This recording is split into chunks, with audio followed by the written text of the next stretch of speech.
DRX. This feels so potent and powerful. Now we have kind of the Hail Mary for 369 to grab the Vladimir, but you know, your two big carries. Now we have a trade, a handshake on these objectives, Infernal for top, and Herald now for Pioshik.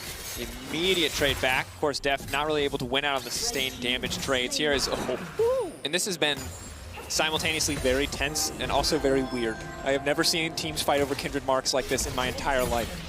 I have asked in every solo queue Kindred game I have ever played. I made a Kindred only account. I've been grinding it. I got it up to level 20 so far. Vladimir has to potentially bully out here. So we'll be able to take this one down. More money into the pocket of 369 as Def will finally break mid lane as well. So it's top that decide to give away the second dragon.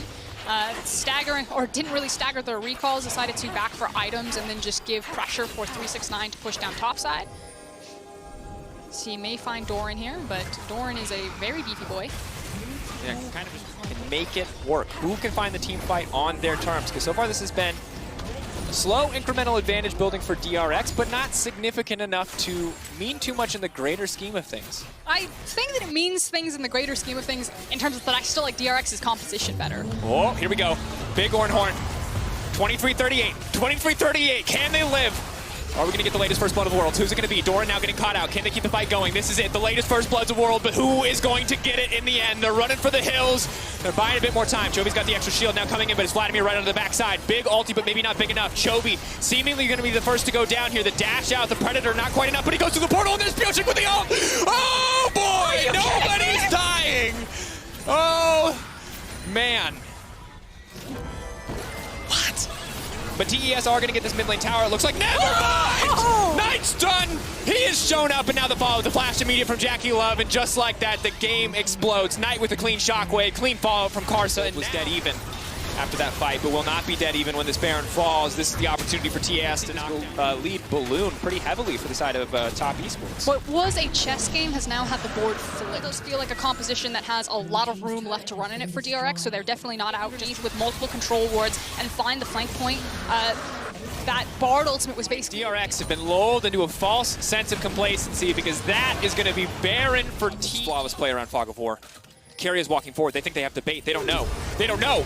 Oh, but the follow-up, I don't think that was a good Bard ult. That might not have been good at all, but maybe they can get the follow-up fight as well. Now instantly Knight's going to get popped. He has to find a time to use the shockwave. 369's been zoned away from the fight by Doran. So far, so good for DRX. That's going to be the two-man knockup. So once again, 369 trying to find his way to the backline, and he's found Def. That's going to be huge. Can he take him out? Def trying to heal up as much as he can. He gets the magic damage shield coming in from Galio as well. It's a close fight. DRX into Lamb's rest, but the break is all they need. The rest is all they need, and they find that one. So beautifully done, and I agree with you, Dragos. It almost looked like disaster when Chovy is thinking maybe he can try to find the execute on Knight, because this is a big AP Galio, and the Bard ultimate kind of stalls everything. Going to be gearing up for this dragon and trying to find someone out of position. No.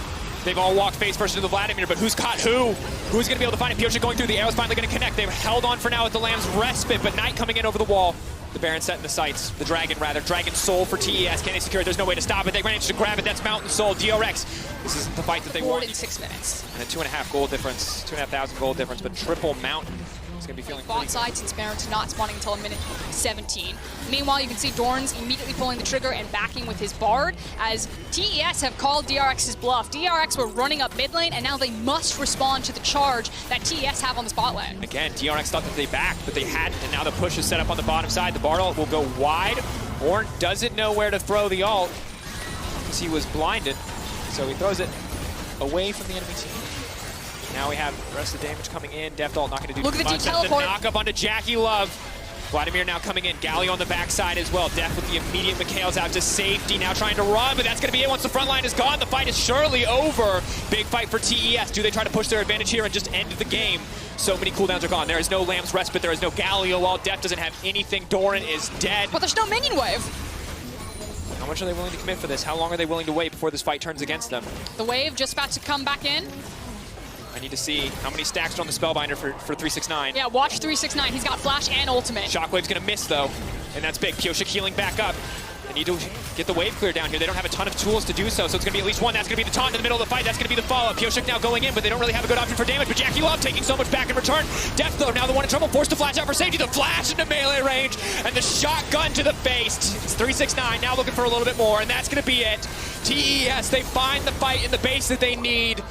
Terry will buy a bit more time, but TES now just get to have fun. They now get to enjoy it. It was a chess match for 38 minutes, but in the last 20 seconds, it has been an absolute brawl, and it is TES who have come out on top, doing their region proud. They flash RNG, they flash IG, and now they're looking to style on the opposition as they will secure first seed in Group D.